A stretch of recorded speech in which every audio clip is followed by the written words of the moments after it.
Hello, ਸਤਿ ਸ਼੍ਰੀ ਅਕਾਲ। ਮੇਰਾ ਨਾਮ ਗੁਰਲਾਲ ਸਿੰਘ ਹੈ ਤੇ ਅੱਜ ਦਾ ਜਿਸ ਟੌਪਿਕ ਤੇ ਮੈਂ ਵਿਚਾਰ ਕਰਨਾ ਚਾਹੁੰਦਾ ਤੁਹਾਡੇ ਨਾਲ, ਟੌਪਿਕ ਦਾ ਨਾਮ ਹੈ ਮੋਨੋਥੀਸਿਸ। ਮੇਬੀ ਇਹਦੇ ਤੋਂ ਤੁਹਾਨੂੰ ਨਾ ਪਤਾ ਲੱਗੇ ਕਿ ਇਹ ਕੀ ਚੀਜ਼ ਹੈ, ਬਟ ਉਹਦੇ ਥੱਲੇ ਆਪਾਂ ਹਿੰਦੀ ਦੇ ਵਿੱਚ ਲਿਖਿਆ ਹੋਇਆ ਹੈ। ਇਸ ਦਾ ਮਤਲਬ ਬਣਦਾ ਹੈ ਇੱਕ ਵਿਚਾਰਵਾਦ। ਮੀਨਸ ਇੱਕ ਵਿਚਾਰਵਾਦ, ਕੋਈ ਵੀ ਕੰਮ ਤੁਹਾਡਾ ਪ੍ਰਤੀ ਇੱਕ ਵਿਚਾਰ ਹੋਵੇ, ਉਸ ਨੂੰ ਕਹਿੰਦੇ ਨੇ ਇਹ ਮੋਨੋਥੀਸਿਸ। ਤੇ ਹੁਣ ਮੈਂ ਤੁਹਾਨੂੰ ਇਹਦੇ ਬਾਰੇ ਦੱਸਣਾ ਚਾਹੁੰਦਾ ਕਿ ਜ਼ਿੰਦਗੀ ਦੀ ਫਿਲਾਸਫੀ ਕੀ ਕਹਿੰਦੀ ਹੈ। ਅਗਰ ਜ਼ਿੰਦਗੀ 'ਚ ਤੁਸੀਂ ਆਪਣੀ ਪੂਰੀ ਸਮਗਰ ਊਰਜਾ ਕਿਸੇ ਇੱਕ ਵਿਚਾਰ ਤੇ ਪੂਰੇ ਪ੍ਰਾਣੋਂ ਸੇ ਲਗਾਤੇ ਹੋ, ਤਾਂ ਦੁਨੀਆ ਦੀ ਕੋਈ ਤਾਕਤ ਤੁਹਾਨੂੰ ਕਾਮਯਾਬ ਹੋਣ ਤੋਂ ਨਹੀਂ ਰੋਕ ਸਕਦੀ। ਅਗਰ ਆਪਾਂ ਪੂਰਾ ਆਪਣਾ ਪ੍ਰਾਣ, ਆਪਣੇ ਸਮਗਰ ਊਰਜਾ, ਆਪਣਾ ਪੂਰਾ ਧਿਆਨ ਕਿਸੇ ਇੱਕ ਡਾਇਰੈਕਸ਼ਨ ਤੇ, ਕਿਸੇ ਇੱਕ ਚੀਜ਼ ਦੇ ਉੱਤੇ ਜਦੋਂ ਲਾਉਂਦੇ ਆ ਨਾ, ਤਾਂ ਆਫ ਕੋਰਸ ਉਹ ਕੰਮ ਹੋ ਕੇ ਹੀ ਰਹਿੰਦਾ ਹੈ। ਆਪਣੀ ਜ਼ਿੰਦਗੀ ਦਾ ਪੂਰਾ ਧਿਆਨ ਕਿਸੇ ਵੀ ਕੰਮ ਤੇ ਲਗਾਉਣਾ ਹੈ, ਕਿਸੇ ਇੱਕ ਪ੍ਰੋਫੈਸ਼ਨ ਤੇ ਹੋ ਜਾਏਗਾ, ਕਿਸੇ ਇੱਕ ਵਪਾਰ ਤੇ, ਕਿਸੇ ਇੱਕ ਜਗ੍ਹਾ ਤੇ, ਕਿਸੇ ਇੱਕ ਆਰਗੇਨਾਈਜੇਸ਼ਨ ਤੇ। ਉਹ ਕੋਈ ਵੀ ਇੱਕ ਹੋਵੇ, कुछ भी होवे, बट कुछ एक चीज होनी चाहिए है। अगर आप अपना पूरा ध्यान लगा देते हो, तो यूनिवर्स भी आपको वो चीज पाने के लिए पूरी हेल्प करती है। आपको वो ना कामयाब करने वाले धरती, नाकामयाब करने वाला धरती पे कोई नहीं है। आप कामयाब होके ही रहेंगे, लेकिन शर्त उसकी एक ही है कि वो कोई एक प्रोफेशन होना चाहिए, कोई एक काम होना चाहिए, कोई एक ऑर्गेनाइजेशन होनी चाहिए, कोई एक मैनेजमेंट होना चाहिए, कोई एक डायरेक्शन, कोई एक दिशा। लेकिन शर्त एक ही है कि वो कुछ भी एक होना चाहिए, तभी वो पॉसिबल है। आज धरती पे जो भी नौकरी तो भी भावें गूगल ਦੇ ਵੀ ਸੀਈਓ ਤੱਕ ਪਹੁੰਚੇ ਨੇ ਨਾ, ਤੇ ਉਹ ਉਹਨਾਂ ਦੀ ਡਾਇਰੈਕਸ਼ਨ ਇੱਕ ਹੀ। ਜਸ ਵੱਡੇ ਵੱਡੇ ਸਾਇੰਟਿਸਟ ਨੇ ਜਾਂ ਵੱਡੇ ਵੱਡੇ ਐਡਮਿਨਿਸਟ੍ਰੇਟਿਵ ਦੇ ਸੀਈਓ ਬਣੇ ਨੇ, ਉਹ ਉਹਨਾਂ ਦਾ ਵੀ ਫੋਕਸ ਬਟ ਇੱਕ ਹੀ ਕਿ ਮੈਂ ਅਸੀਂ ਉਸ ਡਾਇਰੈਕਸ਼ਨ ਨੂੰ ਜਾਣਾ ਹੈ। ਉਹੀ ਬਣੇ ਜਾਂਦੇ ਨੇ ਜਿਨ੍ਹਾਂ ਨੇ ਜ਼ਿੰਦਗੀ ਦੇ ਵਿਚਾਰਵਾਦ ਪਰ चलाई है। आपको अपनी जिंदगी में संकल्प लेना होगा कि अगर आपने कुरेशियां मिटा दी, तो जिंदगी का 75% लाइफ में आपने जंग जीत ली। अगर कोई ਤੁਹਾਨੂੰ ਕਦੀ ਕੁਛ ਆਪਸ਼ਨਾਂ ਆਉਂਦੀਆਂ ਕਿ ਬੰਦਾ ਆਹ ਕਰ ਲਾਂ, मैं वो कर ਲਾਂ। अगर कोई भी जिंदगी में 6 मंथ बाद, 6 महीने बाद अपना प्रोफेशन बदलता रहे कि मैं आ कर लूँ, 6 महीने बाद नहीं मैं आ कर लूँ, 6 महीने बाद विचार चेंज हो जाए, यार मैं नहीं हूँ आ कर ला। वो अज भी नहीं है तो कल भी नहीं है। नेक्स्ट ਦੇ ਵਿੱਚ मैं कुछ दसना चाहना। अगर सचिन तेंदुलकर सभी जानते हैं इसको। अगर सचिन तेंदुलकर अपना 6-6 महीने के बाद प्रोफेशन बदलता रहता कि मेरे को इसमें मजा नहीं आ रहा, अभी मैं बैडमिंटन खेलता हूँ, क्रिकेट में मजा नहीं आ रहा, अभी बैडमिंटन भी खेलने से मजा नहीं आ रहा, अभी मैं फुटबॉल खेलता, तो वो आज भारत रत्न नहीं होता और क्रिकेट का उसको गौड़ नहीं कहते।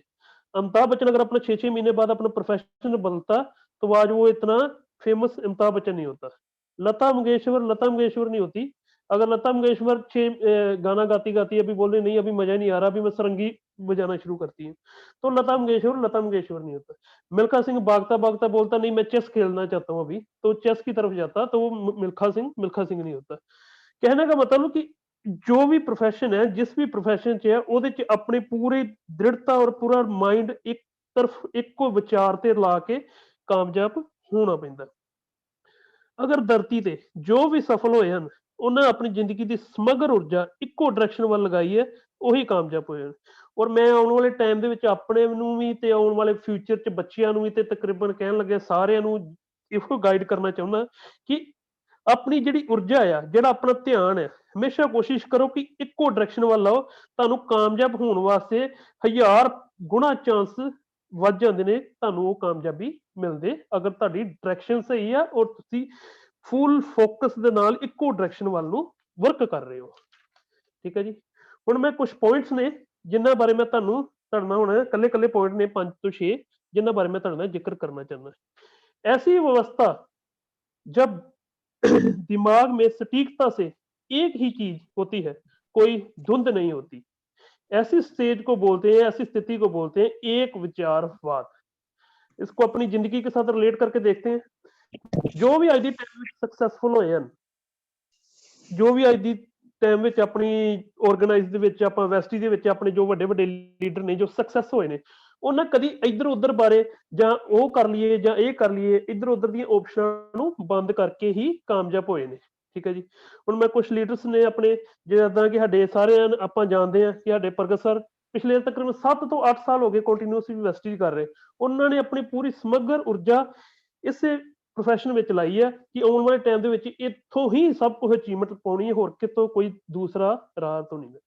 ਪਲਾਨੀ ਸਰ ਵੱਲ ਨੂੰ ਵੀ ਸਾਰੇ ਜਾਣਦੇ ਆ, ਪਿਛਲੇ 14 ਤੋਂ 15 ਸਾਲ ਹੋ ਗਏ ਨੇ ਕੰਟੀਨਿਊਸਲੀ ਵੈਸਟਿਜ ਕਰ ਰਹੇ ਨੇ। ਜਦੋਂ ਸ਼ੁਰੂਆਤ ਹੋਈ ਸੀ ਕੰਪਨੀ ਤੇ ਅੱਜ ਦੀ ਤਰੀਕ ਵਿੱਚ ਉਹ ਕਿੰਨੇ ਸਕਸੈਸ ਨੇ ਸਾਰੇ ਜਾਣਦੇ ਨੇ ਚੰਗੀ ਤਰ੍ਹਾਂ। ਸਿਧਾਂਤ ਸਿੰਘ ਨੂੰ ਸਾਰੇ ਜਾਣਦੇ ਨੇ, ਮੋਹਿਤ ਖਾਨ ਜੀ ਨੂੰ ਜਾਣਦੇ ਨੇ ਕਿ ਅਨਐਜੂਕੇਟਡ ਐਜੂਕੇਸ਼ਨ ਜ਼ਰੂਰੀ ਨਹੀਂ ਹੈ, ਬਟ ਤੁਹਾਡਾ ਧਿਆਨ, ਤੁਹਾਡਾ ਸਟੀਕਤਾ ਇੱਕ ਜ਼ਬਰਦਸਤ ਹੋਣੀ ਚਾਹੀਦੀ ਹੈ ਜਿਹੜੀ ਤੁਹਾਨੂੰ ਕਾਮਯਾਬ ਹੋਣ ਦੇ ਵਿੱਚ ਹੈਲਪ ਕਰਦੀ ਹੈ। ਤੇ ਸਾਡੇ ਅਮਨ ਮੈਡਮ ਨੂੰ ਵੀ ਸਾਰੇ ਜਾਣਦੇ ਨੇ ਆਲਰੇਡੀ।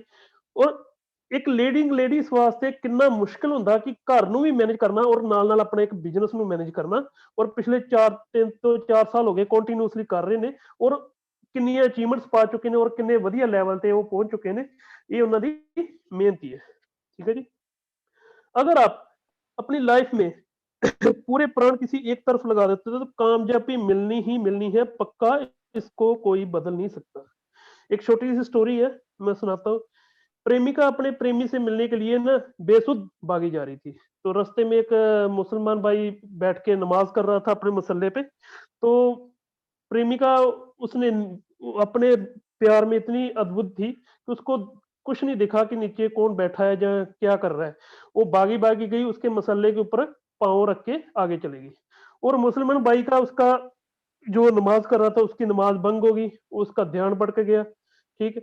लेकिन जब वापस आ रही थी तो मुसलमान भाई उसको पूरा गुस्सा हुआ कि ये तूने मेरे पवित्र वस्त्र पे पाँव रख दिया, मैं भक्ति में लीन था, तूने मेरा ध्यान तोड़ दिया। ऐसे ऐसे करके उसको गुस्सा हो रहा था। वो काफी बेचारी सहम गई थी, वो डर गई थी। वो डरती डरती क्षमा मांगने लग पड़ी, माफी मांगने लग गई। लेकिन बोलती बोलती, क्षमा मांगते मांगते उसने एक सवाल था, बोलती कि मेरे मन में एक सवाल है, मैं आपसे, मौलवी जी, आपसे एक सवाल पूछना चाहती हूँ। वो बोलती, मुझे नहीं पता चला, मैंने तेरे मसल्ले पे पाँव रख दिया, लेकिन तू तो अल्लाह के प्यार में मस्त था, लेकिन तुझे कैसे पता चला कि मैंने तेरे मसल्ले पे पाँव रख दिया। उस ਹੁਣ ਇਸ ਗੱਲ ਤੋਂ ਆਪਾਂ ਨੂੰ ਸਮਝ ਲੱਗਦਾ ਕਿ ਆਪਾਂ ਧਿਆਨ ਜਿਹੜਾ ਕੋਈ ਵੀ ਆ ਇਹ ਕੇਂਦਰਿਤ ਕਰਕੇ ਨਹੀਂ ਚੱਲਦੇ, ਆਪਾਂ ਇੱਧਰ ਉੱਧਰ ਦੀਆਂ ਗੱਲਾਂ ਤੇ ਜੋ ਧਿਆਨ ਰੱਖਦੇ। ਜਿਨ੍ਹਾਂ ਨੇ ਜ਼ਿੰਦਗੀ ਵਿੱਚ ਚਾਰੋਂ ਤਰਫ ਕੋਸ਼ਿਸ਼ ਹੁੰਦੀ ਹੈ ਕਿ ਇਹ ਵੀ ਕਰ ਲਓ, ਉਹ ਵੀ ਕਰ ਲਓ, ਉਹ ਉੱਥੋਂ ਵੀ ਕੁਛ ਆ ਜਾਏ, ਇੱਧਰੋਂ ਵੀ ਕੁਛ ਆ ਜਾਏ, ਕੁਛ ਨਾਲ ਨਾਲ ਨੈਟਵਰਕਿੰਗ ਕਰਨੇ ਆ, ਨਾਲ ਨਾਲ ਮੈਂ ਕੁਛ ਆ ਵੀ ਕਰ ਲਾਂ, ਕੁਛ ਇੱਥੋਂ ਵੀ ਪਾ ਲਾਂ, ਕੁਛ ਉੱਥੋਂ ਵੀ ਪਾ ਲਾਂ। ਉਹ ਅੱਜ ਵੀ ਨਹੀਂ ਹੈ ਤੇ ਕੱਲ ਵੀ ਨਹੀਂ ਹੈ, ਉਹ ਉਹਦੇ ਚ ਵੀ ਕਾਮਯਾਬ ਨਹੀਂ ਹੁੰਦੇ ਤੇ ਇੱਥੇ ਵੀ ਕਾਮਯਾਬ ਨਹੀਂ ਹੁੰਦੇ। ਕਿਉਂਕਿ ਆਪਣਾ ਕੋਈ ਵੀ ਬਿਜ਼ਨਸ ਆ, ਕੋਈ ਵੀ ਅਗਰ ਪ੍ਰੋਫੈਸ਼ਨ ਆ, ਉਹ 'ਚ ਕੰਟੀਨਿਊਸਲੀ ਹੈਂਡ ਪੰਪ ਵਾਂਗੂ ਆ ਕਿ ਆਪਾਂ ਨਲਕਾ ਆ ਕਿ ਨਲਕੇ ਨੂੰ ਸਲੋ ਦਬਾਉਂਦੇ ਰਹਿਣਾ ਪੈਂਦਾ। ਅਗਰ ਅਸੀਂ ਉਹਨੂੰ ਦਬਾਉਣਾ ਛੱਡ ਦਿੱਤਾ ਤੇ ਸਾਡਾ ਪਾਣੀ ਜਿਹੜਾ ਫਿਰ ਜ਼ੀਰੋ ਤੇ ਚੱਲ ਜਾਂਦਾ, ਉਹਨੂੰ ਫਿਰ ਜ਼ੀਰੋ ਤੋਂ ਸਟਾਰਟ ਕਰਨਾ ਪੈਂਦਾ। ਇਸ ਲਈ ਕੀ ਕਹਿੰਦੇ ਨੇ, ਕੰਸਿਸਟੈਂਟ ਹੋਣਾ ਜ਼ਰੂਰੀ ਹੈ। ਠੀਕ ਹੈ ਜੀ। ਨੈਕਸਟ ਪਿਕਚਰ ਹੈ, ਤੁਸੀਂ ਪਿਕਚਰ ਵੇਖ ਕੇ ਸ਼ਾਇਦ ਥੋੜਾ ਜਿਹਾ ਸਮਝ ਲੱਗ ਗਿਆ ਹੋਵੇਗਾ। ਇੱਕ ਆਦਮੀ ਸੀ, ਉਹਨੇ ਅਪਰਾਧ ਕੀਤਾ ਤੇ ਦਰਬਾਰ ਵਿੱਚ ਉਹਨੂੰ ਸਜ਼ਾ ਮਿਲਣੀ ਸੀ ਤੇ ਸਜ਼ਾ ਮਿਲਣ ਦੇ ਵਿੱਚ ਨਾ ਤੇ ਰਾਜਾ ਨੇ ਉਹਨੂੰ ਦੋ ਆਪਸ਼ਨਾਂ ਦਿੱਤੀਆਂ। ਦੋ ਆਪਸ਼ਨਾਂ ਕੀ ਦਿੱਤੀਆਂ ਕਿ ਜਾਂ ਤੇ 100 ਪਿਆਜ਼ ਖਾ ਲਾ ਜਾਂ 100 ਕੋੜੇ ਖਾ ਲਾ। ਔਰ ਆਪਾਂ ਸਾਰਿਆਂ ਨੂੰ ਪਤਾ ਆ ਕਿ ਆਪਾਂ ਕਿਸ ਆਪਸ਼ਨ ਨੂੰ ਜਾਵਾਂਗੇ, ਅਸੀਂ ਵੀ ਉਹੀ ਜਾਵਾਂਗੇ। ਉਦਾਂ ਹੀ ਉਹ ਵੀ ਉੱਧਰ ਗਿਆ ਕਿ ਮੈਂ 100 ਪਿਆਜ਼ ਖਾ ਲਾਂਗਾ। ਠੀਕ ਹੈ ਜੀ। ਕਹਿੰਦੇ ਚਲੋ ਕਰੋ ਸ਼ੁਰੂ। ਉਹ 100 ਪਿਆਜ਼ ਖਾਣੇ ਸ਼ੁਰੂ ਕੀਤੇ, ਇੱਕ ਖਾਧਾ, ਦੋ ਖਾਧਾ, ਤਿੰਨ ਖਾਧੇ, ਚਾਰ ਖਾਧੇ, ਪੰਜ ਕੀਤੇ, ਪੂਰਾ ਨਾਸਾਂ ਥਣੀ ਮੂੰਹ ਥਣੀ ਧੂੰਆਂ ਨਿਕਲ ਗਿਆ। ਠੀਕ ਹੈ ਜੀ। ਉਹ ਕਹਿੰਦਾ ਨਹੀਂ ਨਹੀਂ ਪਿਆਜ਼ ਨਹੀਂ ਖਾ ਸਕਦਾ, ਘੋੜੇ। ਉਹ ਬਾਅਦ ਚੋਂ ਘੋੜੇ 1 2 3 4 5 ਬਸ ਉੱਥੋਂ ਵੀ ਜ਼ੋਰ ਹੋ ਗਿਆ ਪੂਰਾ, ਪੂਰਾ ਚੀਕਾਂ ਵੱਜਣ ਦਾ ਵੀ ਤੇ ਕਹਿੰਦਾ ਨਾ ਨਾ ਘੋੜੇ ਹੀ ਨਹੀਂ, ਪਿਆਜ਼। ਫਿਰ 5 10 15 ਪੂਰਾ ਅੱਖਾਂ, ਨੱਕ ਕੰਨ ਜਗ੍ਹਾ ਜਗ੍ਹਾ ਤੋਂ ਧੂੰਆਂ ਨਿਕਲਣਾ ਸ਼ੁਰੂ ਹੋ ਗਿਆ ਪਿਆਜ਼ ਖਾ ਕੇ। ਨਹੀਂ ਨਹੀਂ ਨਹੀਂ ਘੋੜੇ, ਫਿਰ ਘੋੜੇ, ਨਹੀਂ ਨਹੀਂ ਪਿਆਜ਼। ਉਹ ਕਰਦੇ ਕਰਦੇ ਕੀ ਹੋਇਆ, 100 ਘੋੜੇ ਵੀ ਖਾ ਲਏ, 100 ਪਿਆਜ਼ ਵੀ ਖਾ ਲਏ। ਦੱਸੋ ਹੁਣ ਤੁਸੀਂ, ਸਟਾਰਟਿੰਗ ਦੇ ਵਿੱਚ ਜਦੋਂ ਅਸੀਂ ਗੱਲ ਕੀਤੀ ਸੀ ਕਿ ਆਪਸ਼ਨ ਕੀ ਸੀ ਆਪਣੇ ਕੋਲ, ਆਪਸ਼ਨ ਆਪਾਂ ਕੋਲ ਕੋਈ ਇੱਕ ਸੀ, ਕੋਈ ਇੱਕ ਚੀਜ਼ ਲੈਣੀ, ਜਾਂ 100 ਪਿਆਜ਼ ਖਾ ਲਓ ਜਾਂ 100 ਘੋੜੇ ਖਾ ਲਓ। ਬਟ ਉਹ ਕਰਦੇ ਕਰਦੇ ਦੋਵੇਂ ਚੀਜ਼ ਕਰਦੇ। ਹੁਣ ਇੱਕ ਗੱਲ ਹੈ, ਜੋ ਕਈयों के रहते हैं वो किसी के नहीं रहते। ਇੱਕ ਇੱਕ ਕਰੋੜੋਂ ਦੀ ਗੱਲ ਹੈ। ਇਸ ਗੱਲ ਨੂੰ ਜੇ ਤੁਸੀਂ ਨੋਟ ਕਰਨਾ ਚਾਹੁੰਦੇ ਹੋ ਤਾਂ ਕਰ ਸਕਦੇ ਹੋ। जो सबके होते हैं वो किसी के नहीं होते, जो किसी एक का होता है वो सबके नहीं होते। अगर आपकी जिंदगी में कुरेशियां और ऑप्शनें, ये ऑप्शनें मिट जाएं तो अब ਤੁਹਾਡਾ ਧਿਆਨ ਪੂਰਾ ਔਰ ਇੱਕ ਡਾਇਰੈਕਸ਼ਨ ਵੱਲ ਕਿ ਮੈਂ ਇਸੇ ਪਲੇਟਫਾਰਮ ਤੋਂ ਪੂਰਾ ਕਾਮਯਾਬ ਹੋਣਾ ਹੈ, ਤਾਂ ਤੁਹਾਨੂੰ ਪੱਕਾ ਉਹ ਕਾਮਯਾਬੀ ਮਿਲੇਗੀ। ਕੋਈ ਵੀ ਦੁਨੀਆ ਦੀ ਤਾਕਤ ਤੁਹਾਨੂੰ ਉਸ ਚੀਜ਼ ਤੋਂ ਨਹੀਂ ਹਰਾ ਸਕਦੀ, ਜਦ ਕਿ ਤੁਸੀਂ ਖੁਦ ਆਪਣੇ ਆਪ ਨੂੰ ਨਾ ਹਰਾਓ ਤੇ। ਠੀਕ ਹੈ ਜੀ। ਹੁਣ ਕੁਛ ਗੱਲਾਂ ਨੇ, ਬੰਦਾ ਕੰਮ ਕਰਦਾ ਮਨ 'ਚ ਹੰਕਾਰ ਵੀ ਆ ਜਾਂਦਾ ਆ। ਹਮ ਹੀ ਹਾਂ ਤੋ ਕੰਪਨੀ ਹੈ, ਇਹ ਬੜੀ ਤਗੜੀ ਬਿਮਾਰੀ ਹੈ। ਕੁਛ ਟਾਈਮ ਪਾ ਕੇ ਲੀਡਰਸ ਵਿੱਚ ਜਾਂ ਕੁਛ ਟਾਈਮ ਪਾ ਕੇ ਤਕਰੀਬਨ ਆ ਜਾਂਦੀ ਹੈ, ਜਦੋਂ ਬੰਦੇ ਦਾ ਕੋਈ ਵਧੀਆ ਲੈਵਲ ਜਾਂ ਵਧੀਆ ਬਿਜ਼ਨਸ ਆ ਜਾਂਦਾ, ਉਹ ਮਾਇੰਡ ਵਿੱਚ ਲੀਡਰਸ਼ਿਪ ਚੜ੍ਹ ਜਾਂਦੀ ਹੈ ਕਿ ਮੈਂ ਆ ਤੇ ਮੇਰੇ ਕਰਕੇ ਹੀ ਕੰਪਨੀ ਹੈ, ਜਾਂ ਮੈਂ ਬਹੁਤ ਬਿਜ਼ਨਸ ਦੇ ਰਿਹਾ, ਜਾਂ ਮੇਰੇ ਕਰਕੇ ਕਾਫੀ ਚੱਲ ਰਿਹਾ। ਇਸ ਦਾ ਇੱਕ ਆਪਾਂ ਨੂੰ ਸਾਰਿਆਂ ਨੂੰ ਪਤਾ ਨਾ, ਛਿਪਕਲੀ ਛੱਤ ਦੇ ਉੱਤੇ ਛੱਤ ਦੇ ਨਾਲ ਲੱਗੀ ਰਹਿੰਦੀ ਹੈ। ਇੱਕ ਨਾ ਰਸ਼ੀਆ ਦਾ ਸਾਇੰਟਿਸਟ ਹੈ ਪਾਓਲੋ, ਉਹਨੇ ਨੇ ਰਿਸਰਚ ਕੀਤੀ ਹੈ ਇਸ ਚੀਜ਼ ਦੇ ਉੱਤੇ। ਉਹਨੇ ਦਿਮਾਗ ਪੜਿਆ ਛਿਪਕਲੀ ਦਾ, ਕਿ ਛਿਪਕਲੀ ਛੱਤ ਦੇ ਨਾਲ ਕਿਉਂ ਲੱਗੀ ਰਹਿੰਦੀ। ਤੇ ਜਦੋਂ ਉਹਦੀ ਰਿਸਰਚ ਕੀਤੀ ਉਹਦੇ ਬਾਰੇ ਚ, ਜਦੋਂ ਕੱਢਿਆ, ਤੇ ਉਹ ਬੜਾ ਜ਼ਬਰਦਸਤ ਰਿਜ਼ਲਟ ਨਿਕਲਿਆ। ਰਿਜ਼ਲਟ ਕੀ ਨਿਕਲਿਆ? ਛਿਪਕਲੀ ਦੇ ਦਿਮਾਗ ਦੇ ਵਿੱਚ ਇਹ ਚੱਲਦਾ ਕਿ ਮੈਂ ਹਟੀ ਤੇ ਛੱਤ ਗਿਰੀ, ਕਿ ਉਹਨੂੰ ਇਹ ਕਿ ਮੈਂ ਛੱਤ ਨੂੰ ਫੜ ਕੇ ਬੈਠੀ ਹਾਂ, ਜਾਂ ਮੇਰੇ ਕਰਕੇ ਛੱਤ ਰੁਕੀ ਪਈ ਹੈ। ਤੇ ਕਾਫੀ ਲੋਕ ਕਹਿੰਦੇ ਨੇ ਜਿੱਦਾਂ ਕਿ ਕਹਿੰਦੇ ਕਿ ਆਕਸੀਜਨ, ਮੈਂ ਆਕਸੀਜਨ ਤਾਂ ਲੈਂਦਾ ਕਿ ਆਕਸੀਜਨ ਵਿਚਾਰੀ ਕੀ ਕਰੇਗੀ, ਜੇ ਮੈਂ ਨਹੀਂ ਲਵਾਂਗਾ ਤਾਂ ਕੀ ਲਵੇ। ਅੱਗੋਂ ਆਕਸੀਜਨ ਕੀ ਕਹਿੰਦੀ ਹੈ ਕਿ ਜੇ ਤੂੰ ਨਹੀਂ ਨਾ ਲਏਗਾ ਆਕਸੀਜਨ, ਤੇ ਮੈਨੂੰ ਪਤਾ ਮੇਰਾ ਤਾਂ ਕੁਛ ਨਹੀਂ ਹੋਣਾ, ਪਰ ਤੂੰ ਨਹੀਂ ਲਏਗਾ ਕਾਲੀਆ ਤੇਰਾ ਕੀ ਹੋਏਗਾ ਮੈਨੂੰ ਪਤਾ। ਠੀਕ ਹੈ ਨਾ। ਇਸ ਕਰਕੇ ਕਿ ਕੋਈ ਦਿਮਾਗ ਦੇ ਵਿੱਚ ਧੁੰਦ ਨਹੀਂ ਚਾਹੀਦੀ, ਕੋਈ ਸ਼ੰਕਾ ਨਹੀਂ ਚਾਹੀਦੀ। ਆਰਗੇਨਾਈਜੇਸ਼ਨ ਤੋਂ ਵੱਡਾ ਕੋਈ ਨਹੀਂ ਹੁੰਦਾ। ਆਲਵੇਸ ਆਪਣੀ ਆਰਗੇਨਾਈਜੇਸ਼ਨ ਨੂੰ ਪੂਜਾ ਕਰੋ, ਰਿਸਪੈਕਟ ਕਰਨੀ ਚਾਹੀਦੀ। ਜਿਸ ਵੀ ਪ੍ਰੋਫੈਸ਼ਨ 'ਚ ਤੁਸੀਂ ਹੋ ਜਾਂ ਜੋ ਵੀ ਤੁਸੀਂ ਕਰ ਰਹੇ ਹੋ, ਉਹਦੀ ਹਮੇਸ਼ਾ ਰਿਸਪੈਕਟ, ਕੋਈ ਤੁਹਾਡੇ ਤੇ ਵਿੱਚ ਮਨ ਦੇ ਵਿੱਚ ਸ਼ੰਕਾ ਨਹੀਂ ਹੋਣੀ ਚਾਹੀਦੀ ਉਹਦੇ ਪ੍ਰਤੀ। ਜਿੱਦਾਂ ਧਾਰਮਿਕ ਲੋਕ ਹੁੰਦੇ, ਧਰਮ ਮੇਰੇ ਲਈ ਪਹਿਲਾਂ ਬਾਕੀ ਬਾਅਦ ਚੋਂ। ਪੋਲੀਟੀਕਲ ਲੋਕ ਆਲਵੇਸ ਕਦੀ ਕਹਿਣਗੇ ਦੇਸ਼ ਮੇਰੇ ਲਈ ਪਹਿਲਾਂ, ਸੰਗਠਨ ਬਾਅਦ ਚੋਂ। ਠੀਕ ਹੈ ਜੀ।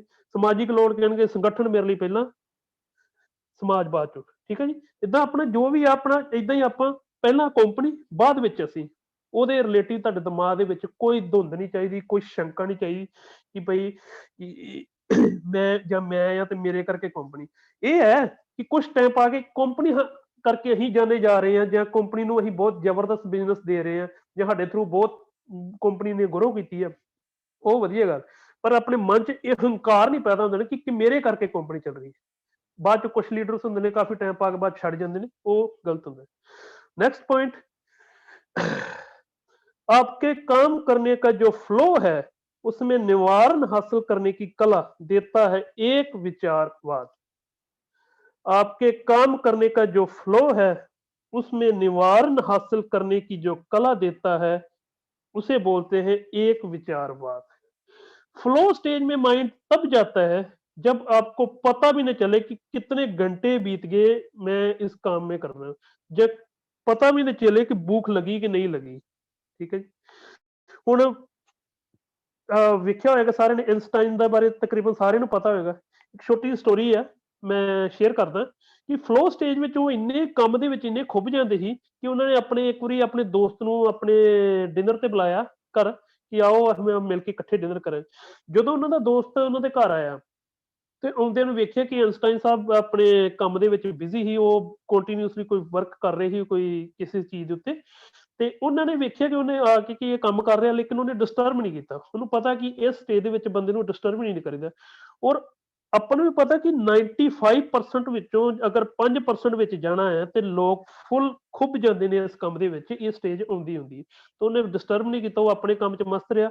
ਤੇ ਉਹ ਬੈਠੇ ਬੈਠੇ ਉਹਨੇ ਫਿਰ ਵੇਖਿਆ, ਉਹਨੇ ਖਾਣਾ ਖੂਣਾ ਵੀ ਖਾ ਲਿਆ, ਖਾਣਾ ਖਾ ਲਿਆ। ਤਾਂ ਆਇਨਸਟਾਈਨ ਸਾਹਿਬ ਜਦੋਂ ਫ੍ਰੀ ਹੋ ਕੇ ਜਦੋਂ ਫ੍ਰੀ ਹੋ ਕੇ ਜਦੋਂ ਟੇਬਲ ਤੇ ਆਏ ਤੇ ਆ ਕੇ ਬਹਿਣ ਲੱਗੇ, ਤੇ ਆ ਕੇ ਵੇਖਿਆ ਕਿ ਉੱਥੇ ਬਰਤਨ ਜੂਠੇ ਪਏ ਨੇ। ਆਇਨਸਟਾਈਨ बोले कि बर्तन सबूत नहीं होता, माँ कसम मुझे पता नहीं चलेगा कि मैंने खाना खाया कि नहीं खाया। ਕਹਿੰਦਾ ਕਿ ਜੇ ਅਗਰ ਬਰਤਨ ਉੱਥੇ ਨਾ ਪਏ ਹੁੰਦੇ ਜੂਠੇ, ਤੇ ਮੈਨੂੰ ਨਹੀਂ ਪਤਾ ਲੱਗਣਾ ਮੈਨੇ ਖਾਣਾ ਖਾਇਆ ਕਿ ਨਹੀਂ ਖਾਇਆ। ਲੇਕਿਨ ਕਹਿੰਦਾ ਪੇਟ ਖਾਲੀ ਹੈ, ਲੱਗਣ ਦਿਆ ਭੁੱਖ ਲੱਗੀ ਹੈ, ਪਰ ਉੱਥੇ ਬਰਤਨ ਪਏ ਨੇ ਜੂਠੇ, ਮੈਨੂੰ ਲੱਗਦਾ ਮੈਂ ਖਾਣਾ ਖਾ ਲਿਆ। ਕਹਿਣ ਦਾ ਮਤਲਬ ਕਿ ਉਹ ਇੰਨੇ ਇਸ ਕੰਮ ਦੇ ਵਿੱਚ, ਐਸੀ ਫਲੋ ਸਟੇਜ ਦੇ ਵਿੱਚ ਜਾ ਕੇ ਕੰਮ ਦੇ ਵਿੱਚ ਖੁੱਭ ਜਾਂਦੇ ਕਿ ਬੰਦੇ ਨੂੰ ਭੁੱਖ, ਬੰਦੇ ਨੂੰ ਟਾਈਮ ਦਾ ਨਹੀਂ ਪਤਾ ਲੱਗਦਾ, ਭੁੱਖ ਮਰ ਜਾਂਦੀ, ਔਰ ਕੰਮ ਦੇ ਵਿੱਚ ਪੂਰਾ ਰੋਮ ਰੋਮ ਤੱਕ ਵੜ ਜਾਂਦਾ।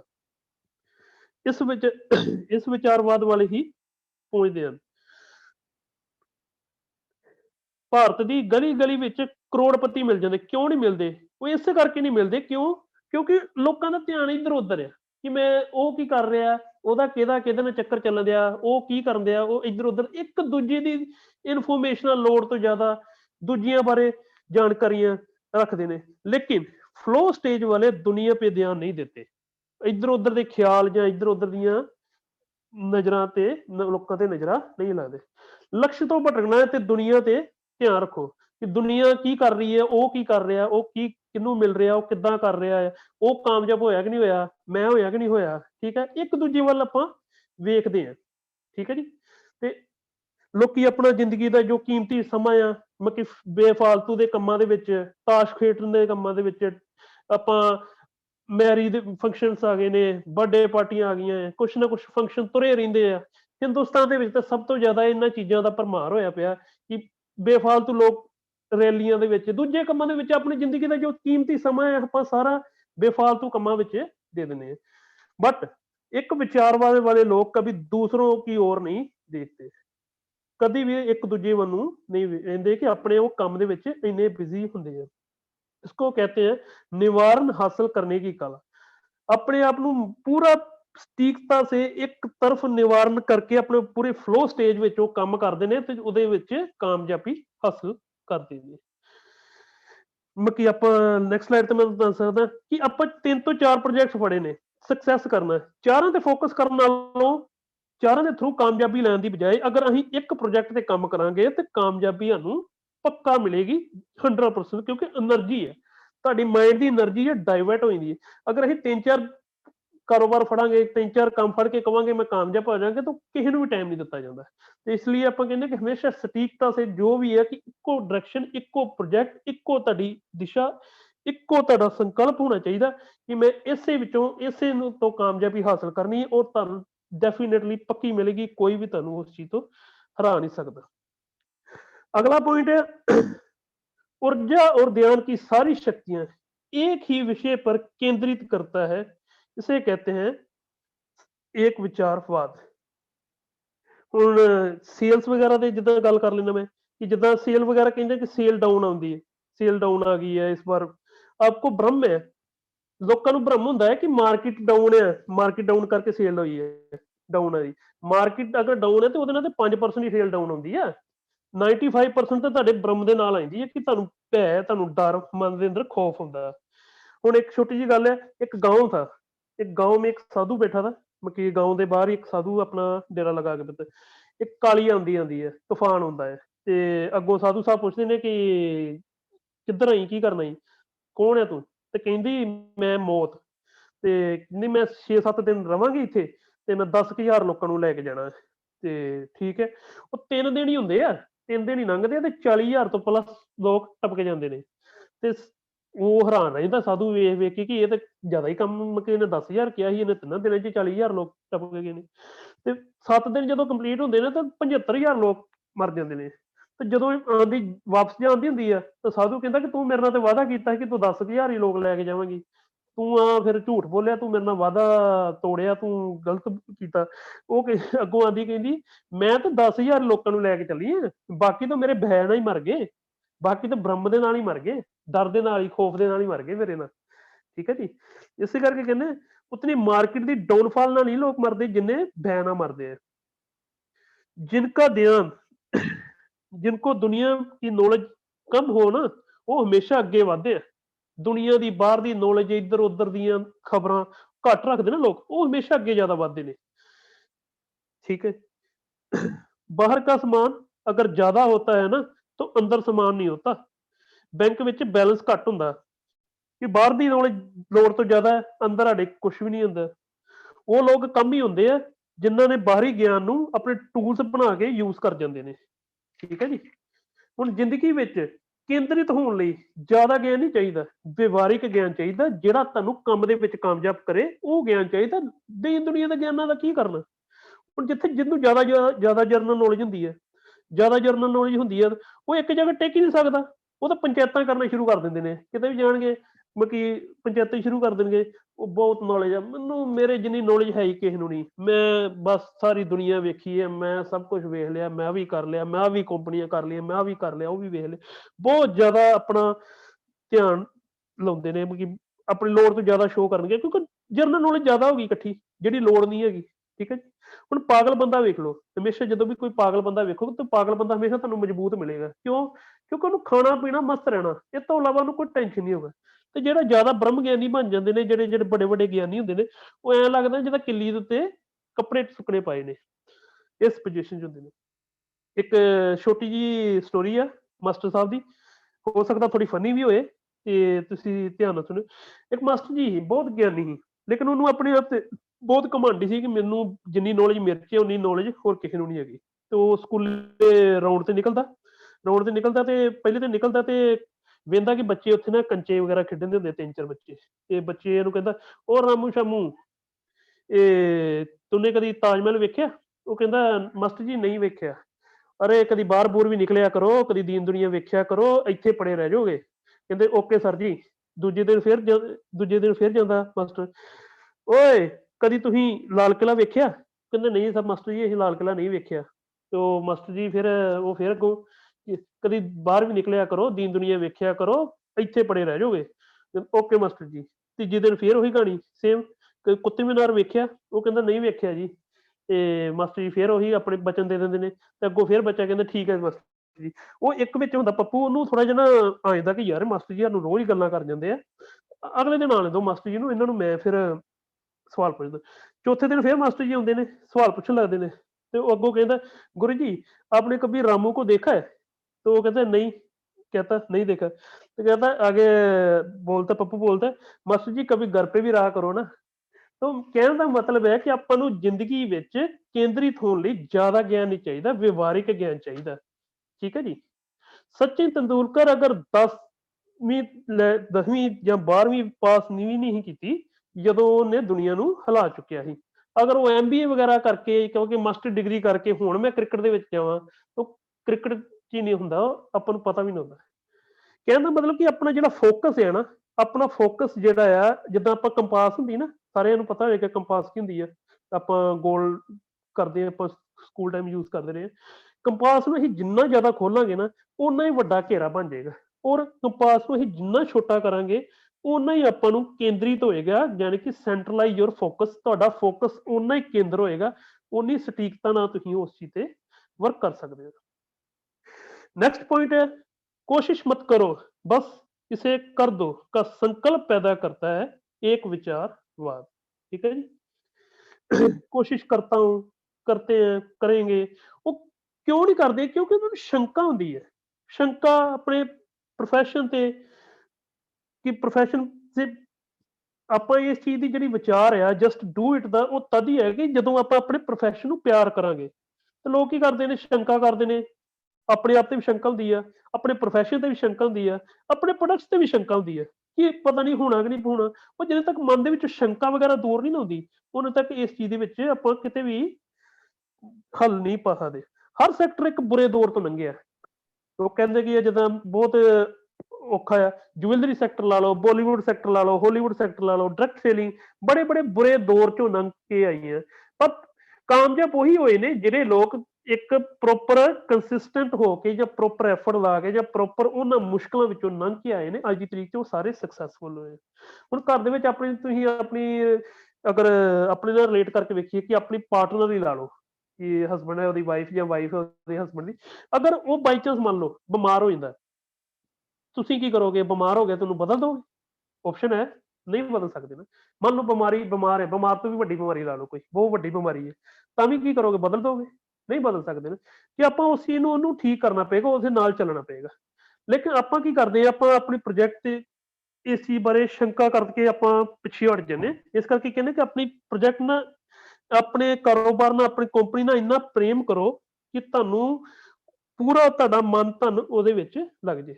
ਜਦੋਂ ਵੀ ਆਪਣਾ ਪ੍ਰੋਜੈਕਟ ਕਿਸੇ ਨੂੰ ਦੱਸੋ, ਤੁਹਾਡੇ ਰੋਮ ਰੋਮ ਵਿੱਚੋਂ ਊਰਜਾ ਨਿਕਲਣੀ ਚਾਹੀਦੀ ਕਿ ਅਗਲੇ ਨੂੰ ਪਤਾ ਲੱਗ ਜੇ ਕਿ ਤੁਸੀਂ ਕੁਛ ਉਹਨਾਂ ਦੇ ਵਾਸਤੇ ਕੋਈ ਆਪਸ਼ਨ, ਤੁਸੀਂ ਉਹਨਾਂ ਵਾਸਤੇ ਕੋਈ ਲੈ ਕੇ ਆਏ ਹੋ। ਤੁਹਾਡੇ ਰੋਮ ਰੋਮ ਵਿੱਚੋਂ ਆਵਾਜ਼ਾਂ ਨਿਕਲਣ, ਅਗਲੇ ਨੂੰ ਇਹ ਨਾ ਮਹਿਸੂਸ ਹੋਏ ਕਿ ਤੁਹਾਡੇ ਮਨ ਤੋਂ, ਤੁਹਾਡੇ ਮਨ ਦੀ ਅੰਦਰ ਨੈਗੇਟਿਵਿਟੀ ਆ, ਤੁਹਾਡੇ ਮਨ ਦਾ ਵਿਚਾਰ। ਕਿਉਂਕਿ ਆਪਾਂ ਕਈ ਵਾਰੀ ਕੀ ਹੁੰਦਾ ਆ, ਇਹ ਦਿਮਾਗ ਅਸੀਂ ਉੱਤੋਂ ਬੜੇ ਵਧੀਆ ਲੱਗਦੇ ਆ, ਪਰ ਮਨ ਦੇ ਅੰਦਰ ਕਿਤੇ ਨਾ ਕਿਤੇ ਨੈਗੇਟਿਵਿਟੀ ਆ। ਉਹ ਨੈਗੇਟਿਵਿਟੀ ਕਿਤੇ ਨਾ ਕਿਤੇ ਤੁਹਾਡੀ ਬੋਡੀ ਤੋਂ, ਤੁਹਾਡੀਆਂ ਅੱਖਾਂ ਤੋਂ ਅਗਲੇ ਨੂੰ ਪਤਾ ਲੱਗ ਜਾਂਦੀ, ਅਗਲਾ ਪੜ੍ਹ ਲੈਂਦਾ ਤੇ ਆਪਾਂ ਉੱਥੇ ਗਲਤ ਪੈ ਜਾਂਦੇ। ਇਸ ਕਰਕੇ ਕਹਿੰਦੇ ਕਿ ਮਨ ਦੇ ਵਿੱਚ ਕੋਈ ਸ਼ੰਕਾ ਨਹੀਂ ਹੋਣੀ ਚਾਹੀਦੀ, ਕੋਈ ਵੀ ਆਪਣੇ ਆਪ ਦੇ ਉੱਤੇ ਇਦਾਂ ਦਾ ਨਹੀਂ ਹੋਣਾ ਚਾਹੀਦਾ ਕਿ ਆਪਾਂ ਨੂੰ ਪ੍ਰੋਪਰ ਪ੍ਰੇਮ ਹੋਣਾ, ਕੋਈ ਆਪਾਂ ਨੂੰ ਪ੍ਰੋਡਕਟਸ ਤੇ ਜਾਂ ਕਿਸੇ ਵੀ ਪ੍ਰਕਾਰ ਦੀ ਆਪਣੇ ਆਪ ਨੂੰ ਨੈਗੇਟਿਵਿਟੀ ਨਹੀਂ ਆਪਣੇ ਵਿੱਚ ਹੋਣੀ ਚਾਹੀਦੀ, ਜਿਹੜਾ ਅਗਲਾ ਪੜ੍ਹ ਸਕੇ। ਠੀਕ ਹੈ ਜੀ। ਇੱਕ ਵਿਚਾਰਵਾਦ ਕੀ ਕਹਿੰਦਾ ਹੈ, ਜਸਟ ਡੂ ਇਟ, ਕਿ ਆਪਾਂ ਬਸ ਇਹਨੂੰ ਕਰ ਦੋ। ਉਹ ਕੀ ਹੋ ਸਕਦਾ, ਕੋਈ ਇੱਕ ਆਰਗੇਨਾਈਜੇਸ਼ਨ, ਇੱਕ ਲਕਸ਼, ਇੱਕੋ ਡਾਇਰੈਕਸ਼ਨ, ਇੱਕੋ ਟਾਰਗੇਟ, ਇੱਕੋ ਵਿਚਾਰਵਾਦ। ਹੁਣ ਆਪਣੇ ਹਿਸਾਬ ਨਾਲ ਹੀ ਕੀ ਸਾਡੇ ਐਂਗਲ ਦੇ ਹਿਸਾਬ ਨਾਲ ਇਹਦੇ 'ਚ ਇੱਕ ਵਿਚਾਰਵਾਦ ਦਾ ਕੀ ਹੁੰਦਾ ਕਿ ਮੈਂ ਆਪਣਾ ਲੈਵਲ ਨੂੰ ਨੈਕਸਟ ਮੰਥ ਜੰਪ ਕਰਨਾ ਹੈ, ਕਿ ਕੋਸ਼ਿਸ਼ ਕਰਨੀ ਮੈਂ ਨੈਕਸਟ ਮੰਥ ਆਪਣਾ ਲੈਵਲ ਇਸ ਤੋਂ ਵੱਡੇ ਤੇ ਜਾਣਾ, ਮੈਂ ਆਪਣੀ ਪ੍ਰੋਬਲਮ ਨੂੰ ਖਤਮ ਕਰਨਾ ਹੈ, ਅਪਗ੍ਰੇਡ ਹੋਣਾ ਹੈ, ਮੈਂ ਆਪਣੀ ਜ਼ਿੰਦਗੀ ਵਿੱਚ ਅਪਗ੍ਰੇਡ ਕਰਨਾ ਹੈ, ਮੈਂ ਆਪਣੀ ਲਾਈਫ ਨੂੰ ਟਰਾਂਸਫੋਰਮੇਸ਼ਨ ਕਰਨਾ ਹੈ, ਮੈਂ ਲਾਈਫ ਦੇ ਵਿੱਚ ਜੋ ਸਿੱਖਿਆ ਹੈ ਮੈਂ ਉਹਨੂੰ ਇੰਪਲੀਮੈਂਟ ਕਰਨਾ ਹੈ, ਮੈਂ ਆਪਣੇ ਆਉਣ ਵਾਲੇ ਟਾਈਮ ਦੇ ਵਿੱਚ ਮੈਂ ਇੱਥੇ ਜਾਣਾ ਚਾਹੁੰਦਾ। ਉਹ ਆਪਣੇ ਜਿੰਨੇ ਤੱਕ ਟਾਰਗੇਟ, ਜਿੰਨੇ ਤੱਕ ਆਪਾਂ ਪ੍ਰਣ ਨਹੀਂ ਨਾ ਕਰਦੇ, ਉਹਨੇ ਤੱਕ ਉਹ ਚੀਜ਼ਾਂ ਆਪਣੇ ਸੰਭਵ ਨਹੀਂ ਹੈ। ਠੀਕ ਹੈ ਜੀ। ਨੈਕਸਟ ਪੁਆਇੰਟ ਹੈ, ਕੋਈ ਵਿਘਨ ਵਿਘਨ नहीं, कोई शंका नहीं, स्व आलोचना नहीं, सिर्फ 100% करने की व्यवस्था, इसे कहते हैं एक विचारवाद। ये अपना बड़ा वधिया मंत्र वगैरह भी ਹੁੰਦਾ ਹੈ, ਵਿਘਨ ਹਰਨ ਮੰਗਲਮ ਕਰਨ। ਕਹਿਣ ਦਾ ਮਤਲਬ ਜ਼ਿੰਦਗੀ ਵਿੱਚ ਪ੍ਰੋਬਲਮ ਤਦ ਦਿਖਦੀਆਂ ਜਦੋਂ ਤੁਹਾਡੇ ਡ੍ਰੀਮ ਦਿਖਣੋਂ ਹਟ ਜਾਣ, ਕਿ ਆਪਾਂ ਅਗਰ ਇੱਕੋ ਟਾਈਮ ਤੇ ਫੋਕਸ ਕਰਦੇ ਹਾਂ, ਅਗਰ ਆਪਾਂ ਪ੍ਰੋਬਲਮਸ ਆਪਾਂ ਨੂੰ ਵੇਖਣ ਦਾ ਵੀ ਆਪਾਂ ਪ੍ਰੋਬਲਮਸ ਨੂੰ ਹਾਵੀ ਹੁੰਦੇ ਪਏ, ਜਾਣੀ ਕਿ ਸਾਡੇ ਡ੍ਰੀਮਸ ਇੱਕ ਛੁਪ ਚੁੱਕੇ ਨੇ।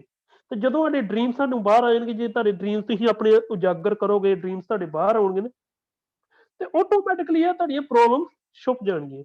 ਕਿ ਤੁਸੀਂ ਐਟ ਅ ਟਾਈਮ ਤੇ ਦੋ ਚੀਜ਼ਾਂ ਵੱਲ ਫੋਕਸ ਨਹੀਂ ਕਰ ਸਕਦੇ, ਜਾਂ ਪ੍ਰੋਬਲਮਸ ਨੂੰ ਫੋਕਸ ਕਰੋਗੇ ਜਾਂ ਡ੍ਰੀਮਸ ਨੂੰ। ਜੇ ਪ੍ਰੋਬਲਮਸ ਵੇਖੋਗੇ ਤਾਂ ਤੁਹਾਨੂੰ ਡ੍ਰੀਮਸ ਨਹੀਂ ਤੁਹਾਡੇ ਲੱਭਣਗੇ, ਤੇ ਜੇ ਤੁਸੀਂ ਡ੍ਰੀਮਸ ਨੂੰ ਫੋਕਸ ਕਰੋਗੇ ਤੇ ਤੁਹਾਡੇ ਆਟੋਮੈਟਿਕਲੀ ਪ੍ਰੋਬਲਮਸ ਦਾ ਤੁਹਾਨੂੰ ਆਪਣੇ ਆਪ ਹੀ ਹੱਲ ਮਿਲ ਜਾਏਗਾ। ਤੇ ਇੱਕ ਛੋਟੀ ਜਿਹੀ ਹੋਰ ਸਟੋਰੀ ਹੈ, ਮੈਂ ਸੁਣਾਉਣਾ। ਇੱਕ ਮਾਂ ਆ, ਇੱਕ ਮਾਂ ਜਿਹੜੀ 20 ਕਿਲੋ ਵਜਨ ਨਹੀਂ ਚੁੱਕ ਸਕਦੀ, ਉਹ 30 ਕਿਲੋ ਕਿਉਂ ਚੁੱਕੇਗੀ, 50 ਕਿਲੋ ਕਿਉਂ ਚੁੱਕੇਗੀ। ਠੀਕ ਹੈ ਜੀ।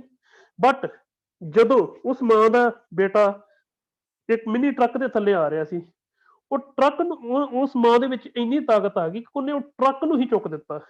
इसे कहते हैं कि संकल्प की ताकत, संकल्प की ताकत, कि पूरा ब्रह्मांड उस टाइम ਉਹਦੇ ਦਿਮਾਗ 'ਚ ਇਹ ਨਹੀਂ ਚੱਲ ਰਿਹਾ ਕਿ ਮੈਂ ਕੱਲ ਤਨਖਾਹ ਲੈਣੀ ਹੈ, ਜਾਂ ਕੱਲ ਮੈਨੂੰ ਇਹ ਆਉਣ ਵਾਲੇ ਟਾਈਮ ਦੇ ਵਿੱਚ ਇੱਥੋਂ ਆਉਣਾ, ਮੈਂ ਰਾਤੀ ਰੋਟੀ ਕੀ ਬਣਾਉਣੀ। ਉਹਦੇ ਦਿਮਾਗ ਦੇ ਵਿੱਚ ਇੱਕੋ ਹੀ ਕਿ ਪੂਰੇ ਬ੍ਰਹਮਾਂਡ ਦੀ, ਪੂਰੇ ਯੂਨੀਵਰਸ ਦੀ ਤਾਕਤ ਉਹਦੀਆਂ ਬਾਹਾਂ ਵਿੱਚ ਆ ਗਈ, ਔਰ ਉਹਨੇ ਟਰੱਕ ਨੂੰ ਚੁੱਕ ਕੇ ਆਪਣੇ ਬੱਚੇ ਨੂੰ ਸੇਵ ਕੀਤਾ ਕਿ ਮੇਰੇ ਬੱਚੇ ਦੀ ਜਾਨ ਬਚ ਜਾਏ ਜਿੱਦਾਂ ਮਰਜ਼ੀ। ਇਸ ਤਰ੍ਹਾਂ ਦੀ ਜਦੋਂ ਤਾਕਤ, ਇਸ ਤਰ੍ਹਾਂ ਦਾ ਜਦੋਂ ਤੁਹਾਡੇ 'ਚ ਆ ਜਾਂਦਾ, ਜਿਸ ਦਿਨ ਤੁਹਾਡੇ ਸੰਕਲਪ ਦਾ ਇਹ ਹਾਲ ਹੋ ਜਾਵੇਗਾ ਨਾ, ਤੁਹਾਡੀ ਫੁੱਲ ਊਰਜਾ ਲੱਗ ਜਾਵੇਗੀ, ਤੇ ਕੋਈ ਵੀ ਨੈਗੇਟਿਵਿਟੀ ਤੁਹਾਨੂੰ ਛੂਹ ਨਹੀਂ ਪਾਏਗੀ ਤੁਹਾਨੂੰ ਕਾਮਯਾਬ ਹੋਣ ਦੇ ਵਿੱਚ। ਠੀਕ ਹੈ ਜੀ। ਲੇਕਿਨ ਇਹ ਤਾਕਤ ਕਦੋਂ ਆਉਂਦੀ ਹੈ, ਜਦੋਂ ਕੋਈ ਵਿਘਨ ਨਹੀਂ, ਕੋਈ ਸ਼ੰਕਾ ਨਹੀਂ, ਕੋਈ ਸਵੈ ਆਲੋਚਨਾ ਨਹੀਂ। ਹੁਣ ਇੱਕ ਹੋਰ ਦੱਸਦਾ ਕਿ ਆਪਾਂ ਖੀਰ ਵਗੈਰਾ ਬਣਾਉਂਦੇ ਹਾਂ। ਖੀਰ ਬਣਾਈ ਬਹੁਤ ਜ਼ਬਰਦਸਤ ਤਰੀਕੇ ਦਾ, ਦੁੱਧ ਬਹੁਤ ਵਧੀਆ ਕਲਾਸ ਦਾ ਦੁੱਧ, ਵਧੀਆ ਬਦਾਮ, ਕਿਸ਼ਮਿਸ਼, ਹਰ ਕੁਛ ਉਹ 'ਚ ਪਾਇਆ, ਵਧੀਆ ਕੁਆਲਿਟੀ ਦੀ ਹਰ ਚੀਜ਼ਾਂ ਪਾਈਆਂ। ਅਗਰ ਖੀਰ ਬਣ ਗਈ ਤੇ ਖੀਰ ਵਿੱਚ ਤੁਸੀਂ ਅਗਰ ਨਿੰਬੂ ਨਿਚੋੜ ਦਿਓ ਤੇ ਕੀ ਬਣੇਗਾ? ਖੀਰ ਕੀ ਹੋਏਗੀ? ਫਟ ਜਾਏਗੀ।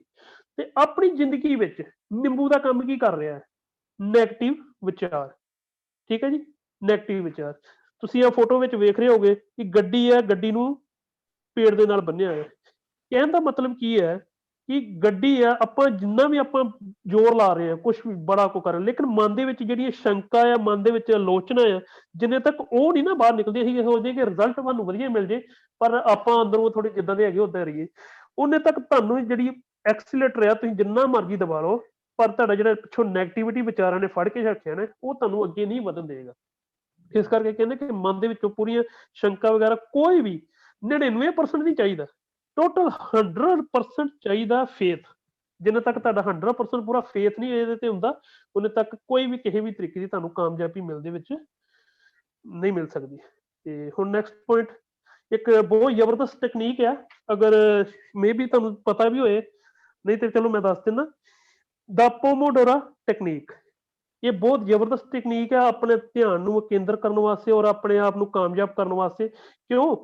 ਕਿਉਂਕਿ ਇਹ ਇੱਕ ਸਾਇੰਟਿਸਟ ਹੀ ਕਰਕੇ ਫਰਾਂਸਕੋ ਚਿਰਲੋ 1980 ਵਿੱਚ ਉਹਨਾਂ ਨੇ ਇਸ ਚੀਜ਼ ਦਾ ਆਗਾਜ਼ ਕੀਤਾ ਸੀ।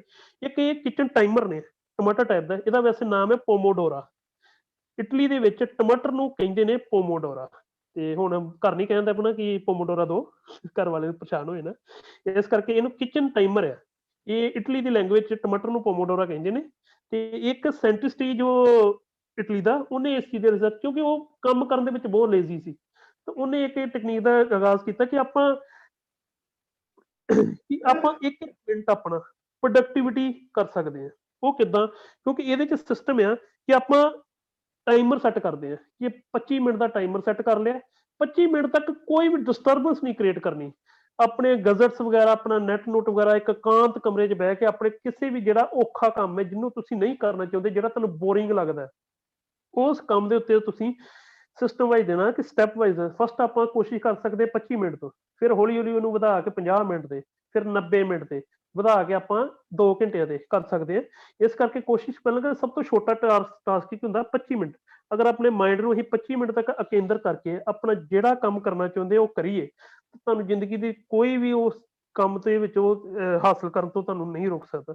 ਤੇ ਆਪਾਂ ਇਹਨੂੰ ਸਟੈਪਸ 'ਚ ਕਰ ਸਕਦੇ ਹਾਂ ਕਿ 25 ਮਿੰਟ ਆਪਣਾ ਉਹ ਟਾਰਗੇਟ ਕੀਤਾ, 5 ਮਿੰਟ ਤੱਕ ਆਪਾਂ ਬ੍ਰੇਕ ਲਈ, ਬ੍ਰੇਕ ਦੇ ਵਿੱਚ ਆਪਾਂ ਇੰਜੋਏ ਕਰ ਸਕਦੇ, ਫਿਰ 25 ਮਿੰਟ ਕੰਮ ਕੀਤਾ, ਫਿਰ ਬ੍ਰੇਕ ਲਈ। ਏਦਾਂ ਕਰਕੇ ਇੱਕ ਉਹਨਾਂ ਦੀ ਬੜੀ ਜ਼ਬਰਦਸਤ ਹੈਬਿਟ ਆ ਕਿ ਆਪਣੇ ਇਕਾਂਤ ਕਰਕੇ ਆਪਣੇ ਆਪ ਨੂੰ ਪੜ੍ਹਨ ਦਾ ਜਾਂ ਆਪਣੇ ਆਪ ਨੂੰ ਜਿਹੜਾ ਵੀ ਕੰਮ ਤੁਹਾਨੂੰ ਕਰਨਾ ਚਾਹੁੰਦੇ ਹੋ ਤੁਸੀਂ ਉਹ ਕਰ ਸਕਦੇ ਹੋ।